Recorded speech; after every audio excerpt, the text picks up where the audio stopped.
ખેડબ્રહ્મા નગરપાલિકાનું ₹66,16,355નું અંદાજપત્ર સર્વાનુમતે મંજૂર કરાયું.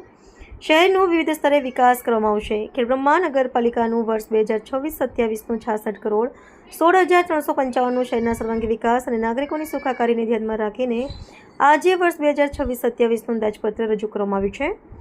પ્રમુખ શ્રી ડૉક્ટર પ્રિયંકાબેન ખરાડી દ્વારા કહ્યું કે જણાવતા આનંદ થાય છે કે આ વર્ષે અમે કુલ ₹66,16,355નું ભવ્ય બજેટ રજૂ કર્યું છે.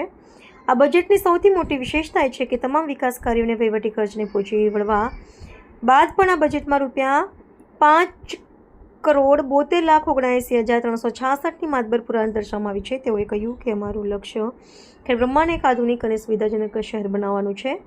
સરકારશ્રીની વિવિધ ગ્રાન્ટ અને નગરપાલિકાની પોતાની આવકનો સંતુલિત ઉપયોગ કરીને અમે છેવાડાના માનવી સુધી સુવિધાઓ પહોંચાડવા કટિબદ્ધ છીએ. આ બજેટ માત્ર આંકડાઓની માયાજાળ નથી, પરંતુ ખેડબ્રહ્માના ઉજ્જવળ ભવિષ્યનો એક રોડમેપ છે.